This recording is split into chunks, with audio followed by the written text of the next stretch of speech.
निर्भया की ये वो कहानी है जिसने लोगों को सोचने पर मजबूर कर दिया कि कोई कैसे इतनी दरिंदगी कर सकता है, क्योंकि इस कहानी ने लोगों को अंदर तक झकझोर कर रख दिया था। ये वो कहानी है जिसे सुनने के बाद पूरा देश एकजुट होकर एक आवाज बना। ये उस लड़की की कहानी है जिसे कि 16 दिसंबर 2012 से पहले कुछ गिने चुने लोग ही जानते थे, मगर इस घटना के बाद वो लड़की हर घर की हो गई थी और हर कोई ये जानना चाहता था कि अब वो कैसी है। तो चलिए अब मैं ये कहानी आपको शुरू से सिलसिलेवार तरीके से सुनाता हूँ। कहानी शुरू होती है 16 दिसंबर 2012 से। एक 23 साल की आम लड़की जो कि फिजियोथेरेपी की स्टूडेंट थी, वो 16 दिसंबर को अपने एक दोस्त अवनिंद्र प्रताप जो कि एक सॉफ्टवेयर इंजीनियर था, उसके साथ मूवी देखने का प्लान बनाती है। चूंकि उस दिन संडे था इसलिए दोनों की छुट्टी भी थी। वो लड़की दिल्ली के द्वारका इलाके में रहती थी। 16 दिसंबर 2012 की दोपहर तकरीबन 3:30 बजे के आसपास वो लड़की अपने घर से ये बोलकर निकलती है कि 2-3 घंटे में वापस आ जाएगी। उसके बाद वो अपने दोस्त अवनिंद्र से मिलती है। फिर दोनों द्वारका से एक ऑटो में बैठकर दिल्ली के साकेत में एक बहुत ही फेमस मॉल है सेलेक्ट सिटी वॉक, वहां पहुंच जाते हैं। वहां पहुंचने के बाद दोनों ये डिसाइड करते हैं कि वो लाइफ ऑफ पाई मूवी देखेंगे। उसके बाद दोनों मूवी की इवनिंग शो की टिकट खरीदते हैं और इस मूवी का जो टाइम था वो था शाम के 6:40 से रात 8:30 बजे तक का। थोड़ी देर बाद जब मूवी स्टार्ट होने का टाइम हो जाता है तो दोनों थिएटर के अंदर जाते हैं और मूवी देखने लगते हैं। जब ये दोनों थिएटर के अंदर बैठकर मूवी एंजॉय कर रहे थे तो लगभग उसी वक्त वहां से तकरीबन 7 किलोमीटर दूर एक घर के अंदर 6 लोग बैठकर शराब पी रहे थे। उन 6 लोगों में से जो 4 लोग थे वो एक बस को चलाने का काम करते थे। उन 4 लोगों में से एक बस का ड्राइवर था, एक कंडक्टर था और 2 हेल्पर थे। दारू पीने के बाद वो सभी 6 लोग ये डिसाइड करते हैं कि चलो आज बस में बैठकर थोड़ा घूमा जाए। हालांकि दारू पीने के बाद गाड़ी चलाना भी एक जुर्म है, मगर फिर भी मौज मस्ती करने के लिए ये सभी 6 लोग बस में बैठकर निकल जाते हैं और उस बस को दिल्ली की सड़कों पर इधर उधर दौड़ाने लगते हैं। तकरीबन 8:30 बजे के आसपास ये लोग अपनी बस लेकर मुनीरका के सब्जी मार्केट पहुंचे। वहां पहुंचने के बाद इनमें से एक आदमी बस की खिड़की से खानपुर खानपुर आवाज लगाना शुरू कर देता है। तो रामाधार नाम का एक आदमी जो कि मुनीरका में ही एक लकड़ी की दुकान में बढ़ई का काम करता था, वो उस बस में चढ़ जाता है क्योंकि उसे भी खानपुर की तरफ ही जाना था।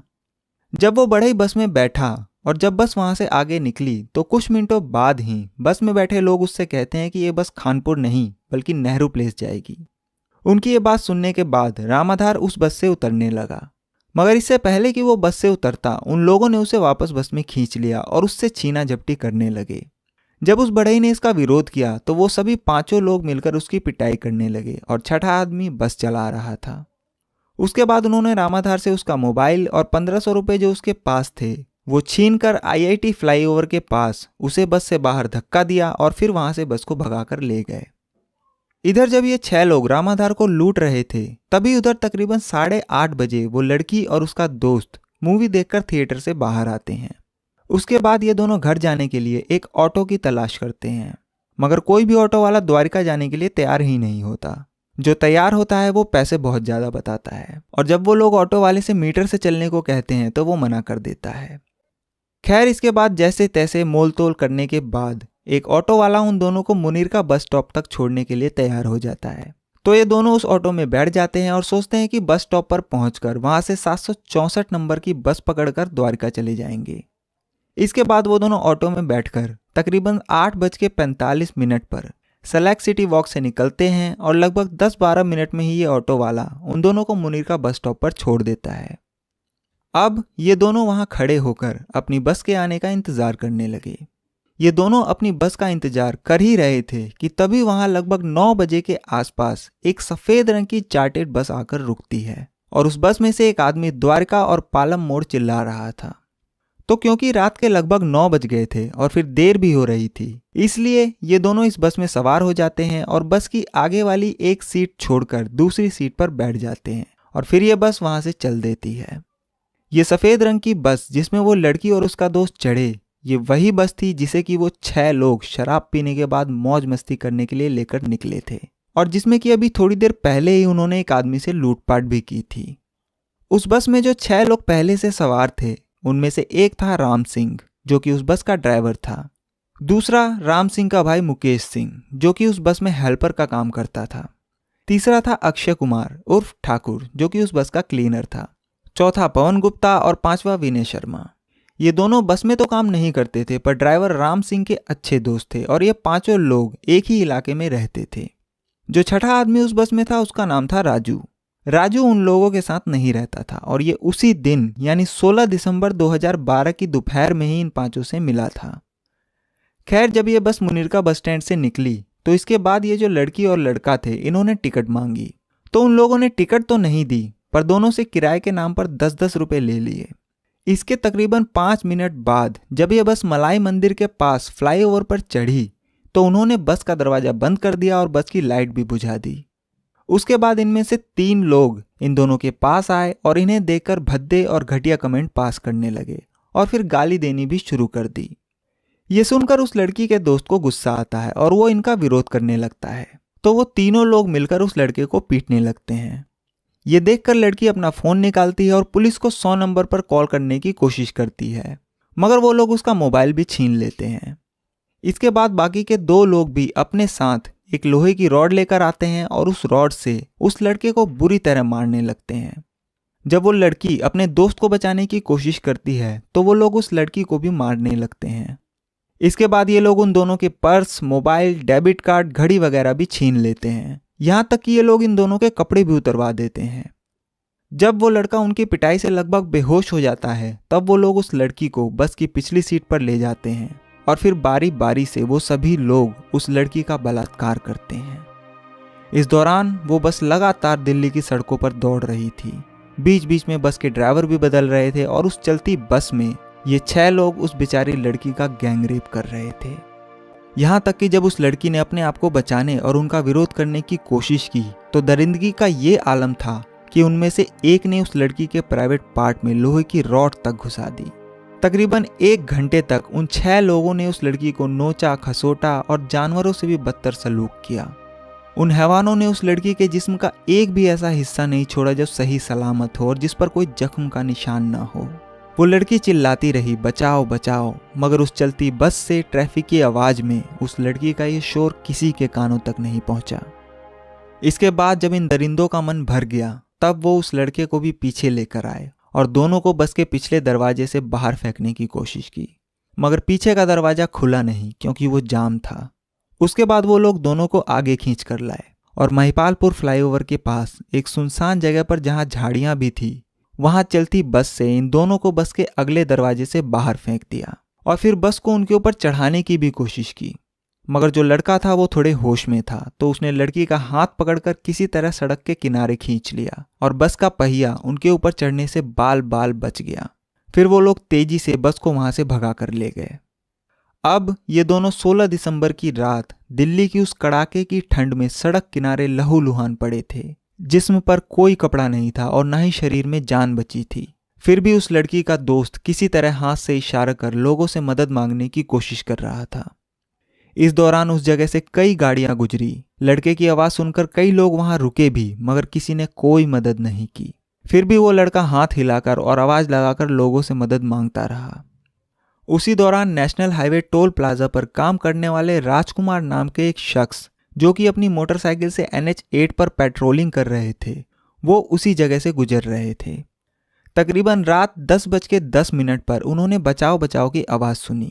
ये सुनकर उन्होंने अपनी बाइक रोकी और जब उन्होंने देखा तो उन्हें सड़क किनारे झाड़ियों में वो लड़का और लड़की दिखे। इसके बाद उन्होंने उनसे पूछा कि क्या हुआ, तो लड़की तो कुछ बोलने की हालत में थी नहीं, इसलिए लड़के ने उन्हें सब बात बताई। इसके बाद राजकुमार सड़क के दूसरी तरफ जो होटल थे वहां गए और वहां से एक चादर लेकर आए और फिर उस चादर के 2 टुकड़े करके उन दोनों को दिए ताकि वो अपना तन ढक सके। इसके बाद उन्होंने 100 नंबर पर पुलिस को कॉल किया। थोड़ी देर बाद ही लगभग 10:30 बजे के आसपास वहां पर 2 PCR वैन पहुंच जाती है। अब यहां देखिए खेल क्या होता है। जो 2 PCR वैन वहां पहुंची वो अलग अलग थाने की थी और वो दोनों इस बात पर लड़ रहे थे कि ये इलाका जहां ये लड़का और लड़की मिले वो किसके ज्यूरिसडिक्शन में आता है। बल्कि उस वक्त उनकी सबसे पहली प्रायोरिटी ये होनी चाहिए थी कि जल्द से जल्द इन दोनों को हॉस्पिटल पहुंचाया जाए।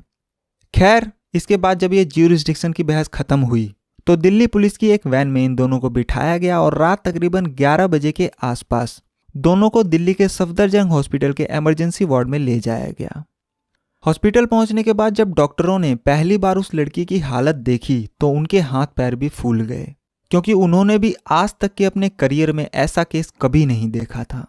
उस लड़की की आंतों की हालत इतनी खराब थी कि डॉक्टरों को भी समझ नहीं आ रहा था कि इसे कहां से जोड़े और कैसे जोड़े।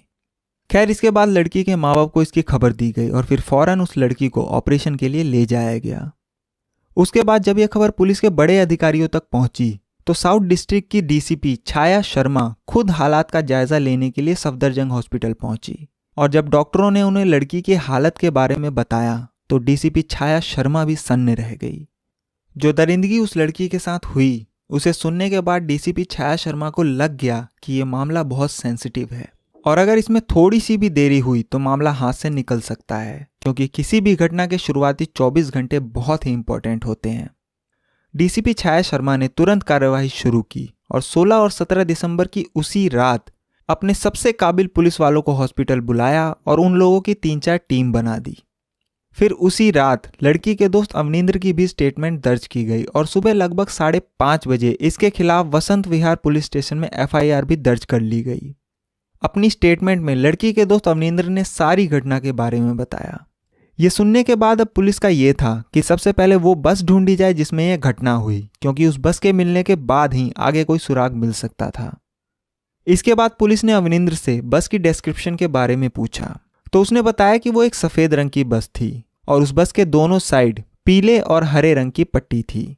उस बस का पिछला दरवाजा जाम था, बस के आगे वाले पहिए का कवर गायब था और उस बस के ऊपर यादव लिखा हुआ था। अब दिल्ली पुलिस को बस के बारे में तो जानकारी मिल गई, मगर पूरी दिल्ली में एक ऐसी बस ढूंढना जो सफेद रंग की हो और जिसके दोनों तरफ पीले और हरे रंग की पट्टी हो, वो बहुत मुश्किल था, क्योंकि न जाने पूरी दिल्ली में ऐसी कितनी सफेद बस होंगी जिसके साइड में पीले और हरे रंग की पट्टी होगी और न मालूम कितनी बसों के ऊपर यादव लिखा होगा। और उन बसों में से उस बस को ढूंढना जिसमें ये क्राइम हुआ हो, वो एक तरह से भूस के ढेर में सुई ढूंढने जैसा था। मगर इसके अलावा और कोई चारा भी नहीं था, क्योंकि उस बस के जरिए ही आगे कोई सुराग मिल सकता था। इसके बाद पुलिस की एक टीम 17 दिसंबर की सुबह ही सबसे पहले तो मुनीरका बस स्टॉप पहुंची, जहां से लड़की और उसका दोस्त उस बस में चढ़े थे, मगर मुनीरका बस स्टैंड से कोई सबूत नहीं मिला। फिर पुलिस महिपालपुर के उस स्पॉट पर पहुंची जहां उन दोनों को बस से बाहर फेंका गया था। जब पुलिस वहां पहुंची तो उन्होंने देखा कि जहां इन दोनों को फेंका गया उसके दूसरी साइड काफी सारे होटल्स हैं और उन होटलों में सीसीटीवी कैमरे भी लगे हैं। तो अब पुलिस एक एक कर उन होटलों के सीसीटीवी फुटेज खंगालना शुरू करती है, मगर उन्हें कोई कामयाबी नहीं मिलती। लास्ट में पुलिस वहीं के एक होटल जिसका नाम होटल दिल्ली 37 था उसमें पहुंचती है। फिर उसकी भी सीसीटीवी फुटेज को खंगालती है। उस फुटेज में भी पुलिस को बहुत सारी सफेद बसें दिखती हैं, मगर पुलिस का माथा तब ठनकता है जब वो देखती है कि एक सफेद बस जिस पर यादव लिखा था वो कल रात यानी 16 दिसंबर 2012 को एक ही जगह से 20 मिनट के अंदर 2 बार गुजरती है। उस सीसीटीवी फुटेज में दिखा कि पहले तो वो बस रात 9:34 पर वहां से गुजरी और फिर सेम वही बस रात 9:53 पर भी ठीक उसी जगह से गुजरी। इस चीज ने पुलिस को उस बस के ऊपर शक करने पर मजबूर कर दिया। उसके बाद दिल्ली पुलिस ट्रांसपोर्ट डिपार्टमेंट पहुंची और इस बस की डिटेल्स निकलवाई और फिर उसके जरिए उस बस के मालिक तक पहुंच गई। वहां पहुंचने पर पुलिस को बस का नंबर भी मिल गया और यह भी पता चला कि यह बस स्कूल के बच्चों को लाने और ले जाने का काम करती है। अब पुलिस को बस के बारे में सारी जानकारी तो मिल गई, मगर वो बस अब भी गायब थी, क्योंकि उस बस के मालिक को भी नहीं पता था कि फिलहाल इस वक्त उसकी बस कहां खड़ी है। इसी बीच पुलिस को अपने मुखबिरों के जरिए ये जानकारी मिलती है कि इस वक्त वो बस सेक्टर 3 आरके पुरम में रविदास कैंप के एरिया में खड़ी है। ये जानकारी मिलते ही पुलिस तुरंत रविदास कैंप पहुंचती है और वहां पर गुरुद्वारे के पास पुलिस को यह सफेद रंग की बस मिल जाती है। उस बस के दोनों साइड पीले और हरे रंग की पट्टी भी थी और उस बस पर यादव भी लिखा हुआ था। पुलिस जैसे ही उस बस के करीब पहुंची तो उन्होंने देखा कि बस के अंदर एक आदमी बैठा हुआ है और जैसे ही उस आदमी ने पुलिस को देखा वो बस से उतरा और भागने लगा। पुलिस ने भी उसका पीछा किया और थोड़ी देर बाद ही उसे दबोच लिया। उसके बाद जब पुलिस ने उसके डॉक्यूमेंट्स खंगाले तो पता चला कि ये बस का ड्राइवर राम सिंह है। दिल्ली पुलिस के लिए बहुत बड़ी कामयाबी थी, क्योंकि इस घटना के अगले दिन ही उन 6 लोगों में से एक आरोपी पुलिस के हत्थे चढ़ चुका था। राम सिंह की पहचान सामने आने के बाद 17 दिसंबर 2012 की शाम 4:15 पर पुलिस ने राम सिंह को ऑफिशियली गिरफ्तार कर लिया और उसे अपने साथ पुलिस स्टेशन ले गए। और वो बस जो उन्हें रविदास कैंप में मिली उसे भी उसी शाम त्यागराज स्टेडियम में ले जाया गया। उसके बाद CFSL की एक टीम ने उस बस के अंदर से फिंगरप्रिंट, सीट के ऊपर लगे ब्लड सैंपल्स, वो लोहे की रॉड और हेयर सैंपल्स कलेक्ट किए और उन सभी को जांच के लिए आगे भेज दिया।